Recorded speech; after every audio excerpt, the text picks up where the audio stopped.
Hello everyone, boys and girls, ladies and gentlemen. This is the Real Russia channel again, the deepest insight into the real Russian life with no fake, no bullshit. We, together with the cameraman Igor Ivanov, continue our trip by Moscow 2016. And right now we are staying on the embankment of Moskva river near the Tretyakov's gallery, the monument to Peter the Great, and right near the ship which is called Valery Brysov. Well, you think this is just a ship, but not. It's not just a ship. This is the place where located an open studio of Mayak radio, one of the oldest radio stations in not only Russia but in the Soviet Union. And right now there a radio show featuring Tim Kirby, one of the most known Russian Americans or American Russians, well, I guess Russian Americans. He's an American who came to Russia and living here already for 10 years, now working at Mayak Radio and at RT channel. Yes, Russia Today channel. So now let's look at this. Let's make our deepest insight. And just if somebody don't know yet, my name is Sergey Baklikov.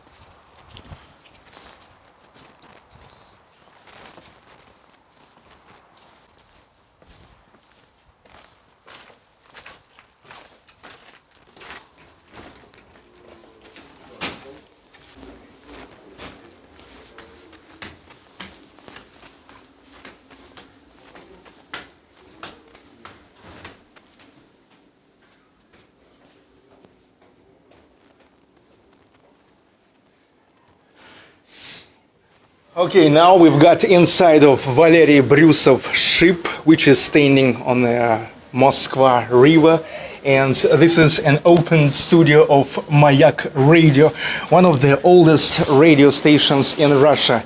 And now, who we see here, that is actually a Russian American, yes. Tim Kirby. Hi there. Tim Kirby. Yeah. Speaking of the oldest, the station was founded in 1964, yes, so that's 52 years. Yes, everybody knows this radio station starting from the Soviet Union times. Mm-hmm. Okay, now I will undress and we will continue our talk. All right.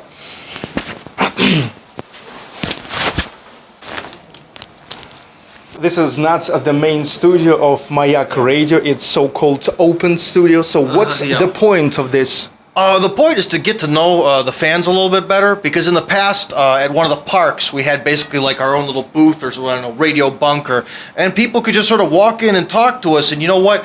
When you travel outside of Moscow, people really appreciate that sort of contact. And if you make your radio station or TV station more open even while you're in Moscow, people really like that. It makes, you know, because maybe you've noticed, celebrities in Russia are very stuck up. They think that they're geniuses and they're better than everyone, and they want to send Instagram photos of their trip to Thailand and all that, and that's bull. And so, you know, I really like to be able to actually talk to the people that are here and, you know, show that we're real people, real Russia, real people and all that. Okay. So it's cool. So got it. So now maybe let's sit down and I will introduce and we better hurry more to our audience. This is after, so the guys are sort of picking up everything, so that way no one steals anything while we're gone. Till tomorrow, but yeah. Probably not every one of the viewers of Real Russia knows who you are, and I want to say that actually... Well, I'm a D-list celebrity in Russia, so that doesn't really say too much. But here you are considered as a television and radio journalist. You're working at Mayak radio station. Correct. And Russia Today TV channel. Correct. So, and how long you are already in Russia? Well, I lived in Kazakhstan for 2 years, which is a country to the south of Russia. It was part of the Soviet Union. And I sort of am one of those people that has the Russian world sort of worldview. So it's kind of like Russia, but a little bit different in a lot of ways. And that I started living there in 2004. 2004, and so already 12 years. Yeah. And originally you're from? I'm from Cleveland, Ohio. I even, by chance today, I'm wearing my Cleveland Browns hoodie. So showing local pride, I guess you can even say. Cleveland Browns, yeah. Cleveland Browns. Yeah, worst team in the league this year, tied for last place, but still my favorite team. So Well, I'm sure that the guys who are watching Real Russia, of course, now will wonder why you decided to move to Russia. Oh, well, that's a long story, and I could answer that question differently every day, but I sort of didn't really have a place in society. I kind of grew up in like this sort of poor part of Cleveland, and you grow up there, basically we could call it the ghetto or the ghetto light, and you come across this thing of, you come across a lot of racism in your address, and the problem is there's no way to get over it. People hate each other. And they'll hate you for your skin color, and even though you'd want to be part of society, which I did, when I was younger, you can't win. But then when you go away from that, because a lot of Russian people are like, well, if you had a bad time in Cleveland, why don't you go to San Francisco or somewhere? And it's like, that's worse. Because that's as alien to me, like somewhere like San Francisco or New York or Chicago, that's really alien to me, and when you meet up with a lot of very smiling, happy sort of people who are from like the upper middle class and they all stab each other in the back while smiling, well, that's not really great either. And I never really fit in with the very, very white picket fence American crowd either. So, by the time I was in college, or at least at the end of high school, I was kind of like, well, I can't really live this sort of like life in the ghetto. That's not for me. And this life in picket fence America, or that sort of, I don't know, the suburbs, I don't fit in there either. So, I thought, my ancestors came from Eastern Europe. Why don't I try going there? And when I was, I think, like 16 or 17, I went to Poland for like a month, and then, like I said, I lived in Kazakhstan for 2 years. And I really liked Eastern Europe, and my life seems to be working out better here than it was in Cleveland. So, hey, what the heck, so. But for the last 12 years, you're in Moscow. Well, right? no, there was 2004, 2006 was Kazakhstan. Then from 2006 to present, that's Moscow. So that's a decade, I guess. Yeah. Got it. Yeah. So, and how did it happen that you got into RT channel? Well, that is unknown. It's one of those things where I've noticed in my life, if I try to approach someone and offer them something, it always fails. But then if people come to me, that's a good thing. And with RT, at first I tried to get in there. I really wanted to work there, and I kept getting, no, you have no experience. And I started doing a lot of YouTube videos. We have, to this day, you could still watch Tsar Podcast, sorry, I'm saying it the Russian way, Tsar Podcast, where my friend and I, we have, I don't know, maybe like 20 videos or 30 videos, maybe more, where we go to different places in Russia, sort of like tourism videos we did with him. And I also did some videos that were more fiery with my political opinions called The War of Words, but that was all in Russian. And they sort of picked up a little bit of steam, both of those videos, and all of a sudden, I was invited to this cucumber festival, which was also like a blogging cucumber festival. Odd combination, blog, cucumber. But that was in the Kirov region of Russia, where my wife is from. And I went and I gave a sort of, I don't know what you'd call it, a speech about my thoughts on tourism in Russia. My thoughts have not changed because tourism in Russia continues to be done terribly with the wrong mentality. But that's a different topic, and within 2 weeks after that, there were people from RT there. Within 2 weeks after that, I got a telephone call, so I think it was connected with that event, but you never know why. So what's the program you're now making at RT channel? Well, I shifted over to the Russian language. I don't know, the English-speaking sort of world, I don't know. Like, again, I was born in the English-speaking world, didn't really work out for me. I shifted over to now doing things in Russian, and it's really good. I had the #1 written article on the entire Russian language RT website from last year. So that was a big winner because thanks to the radio show where I'm at now, we did like an army reality show where I had to serve in the Navy for a week, and it went horribly. We were supposed to do a video about it, but there were some creative differences. But I wrote about my experiences, and that was like a gigantic hit on the Russian internet, and people really liked it. But to this day, my knees are not in good shape. They were bad before, but I really managed to hurt myself while I was there. So You have a very good Russian, I can say, and often people asking me how difficult it is to learn Russian if you're if it's not your first language, if you're an American. Well, let's say? I think it really depends on where you're from. Because if you're watching this and you're Polish, Russian has 6 cases, and Polish has 7 cases, but the 7th one not really used a lot, and the other 6 behave like the Russian ones pretty much. So I bet if you're Polish, it would be really easy. If you are from China, where the pronunciation isn't as very like, what would you call it, precise as in Russian, and the letters are different, and there's a ton of endings. People tell me in Chinese there's no endings on words.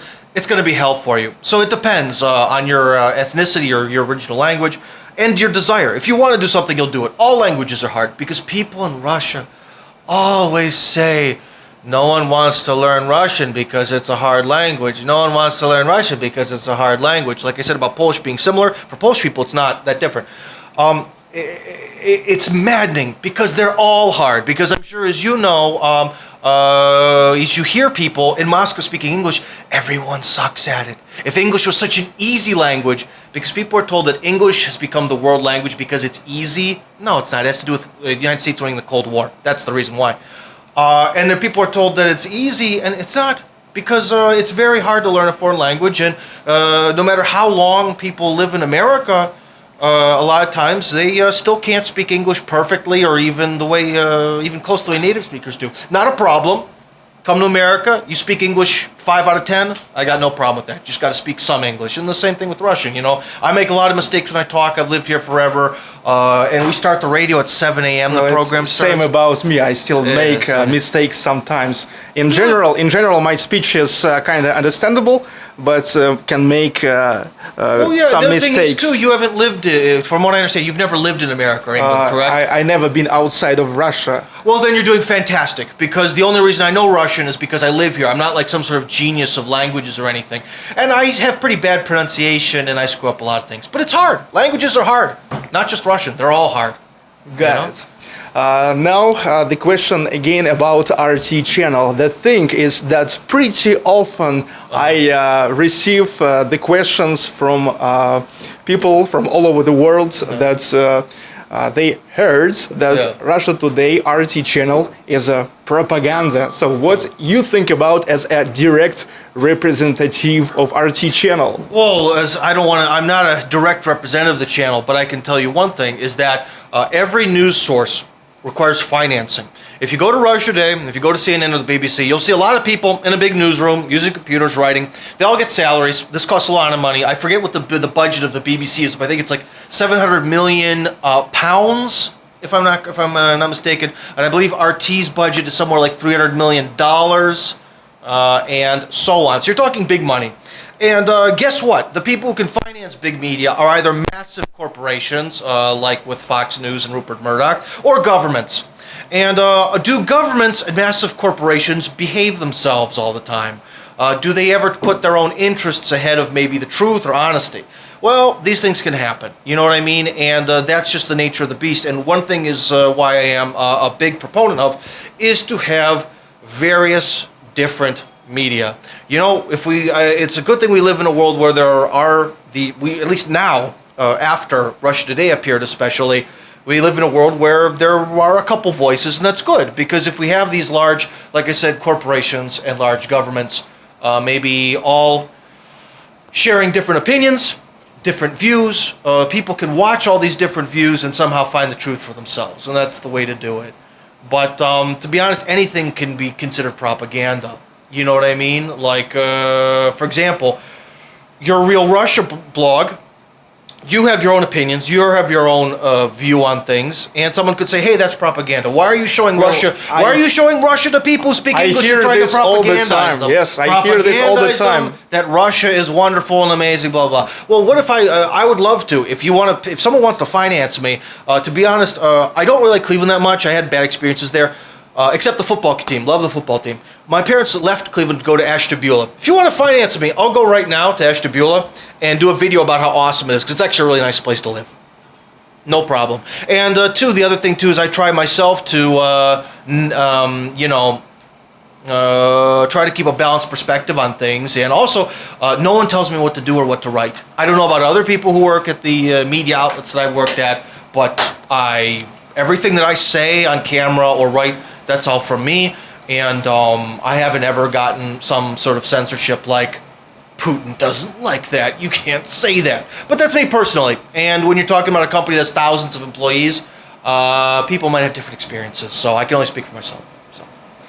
Got it. So it was very deep and very long and pretty understandable answer. I really love this and just always wanted to reply like this to my viewers. Or here's a short answer. It's like in court. You have the prosecution and the defense. You have two lawyers who are basically working for money, who are trying to convince the judge and the jury of who's right. And in a lot of ways, you kind of have different news outlets doing the same thing. This happened because of this, like the Ukraine with the Malaysian flight. Remember on the West, everyone said, it's Putin's missile the day of. How do you even know? Who cares? But they were trying to show, they showed that side, and then a lot of Russian media outlets, Chinese and other countries, were sort of like, hey guys, whoa, we don't know what happened.